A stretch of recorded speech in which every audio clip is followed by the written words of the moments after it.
I recently watched Vlad Vexler's deep dive into the Russian population's particular style of political apathy, broken down into three distinct groups, and how it perfectly explains their reaction to the invasion of Ukraine, which, when viewed from a Western perspective, is completely baffling. I linked the video in the description below. I highly recommend watching it. It's eye-opening. But what does this have to do with personas?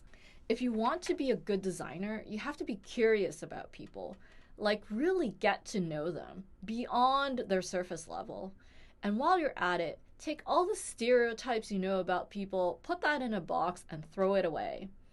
Then you'll need to build up some skills, particularly the skills to understand people who are not you, or in any way similar to you, who don't necessarily want to tell you too much about themselves. Are you able to get to the point where you don't just empathize with them, but you can see yourself acting and behaving similarly if you were in their particular context with their particular understanding of the world? That's the level of understanding you should be striving for.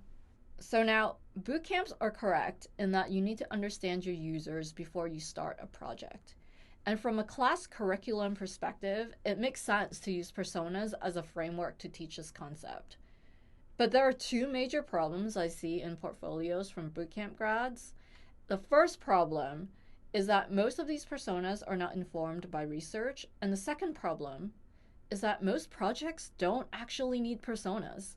What I see in these portfolios are personas where users are clumsily segmented on arbitrary attributes, or worse, just reducing people down to their race, gender, or disability. Missing from these personas are things like, what is their context? What is their environment? What is their mindset?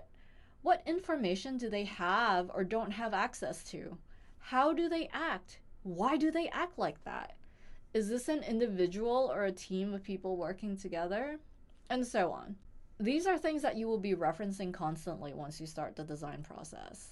Personas are not artifacts you create because it's part of some mythical design process. They form part of the reference material you use to inform everything you design. Before I go into when you do use personas, I want to clear up the difference between marketing and UX personas.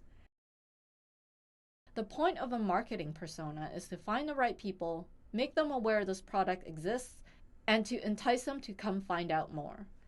They include readily available and objective demographic data like gender, age, income, and marital status, as well as more subjective data like belief systems, values, goals, and attitudes. Ultimately, it's a very superficial understanding of a group of people. The point of a UX persona is to inform product development. To help build something people will find value, it is to help make something intuitive to use.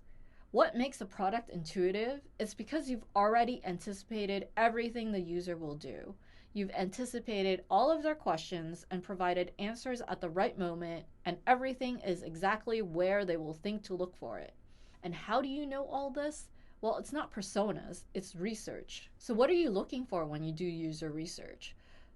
You're trying to understand what a person is experiencing in their environment. What is the context of this person?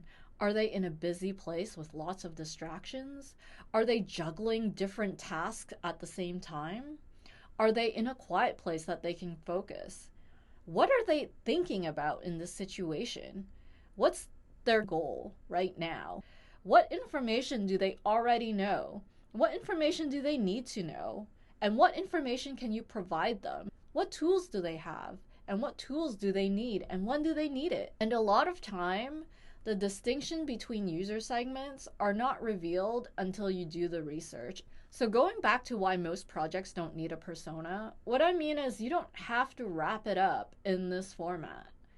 In fact, this persona format loses a lot of nuance, and it does a poor job of storytelling. The most important thing you can do after all the hard work of research is to communicate it well. How do you get every single person you work with to see themselves in this person's shoes and understand their story? And this can be in any format. A presentation deck, a one-pager, a comic, a Loom video. I've seen it all. Whatever format you think will resonate with your audience and best tell the story. The best advice I can give you for your portfolio is to show how deeply you understand your users. If you're able to do this in this persona format, great. Otherwise, feel free to use any and all tools at your disposal to best tell the story of your user.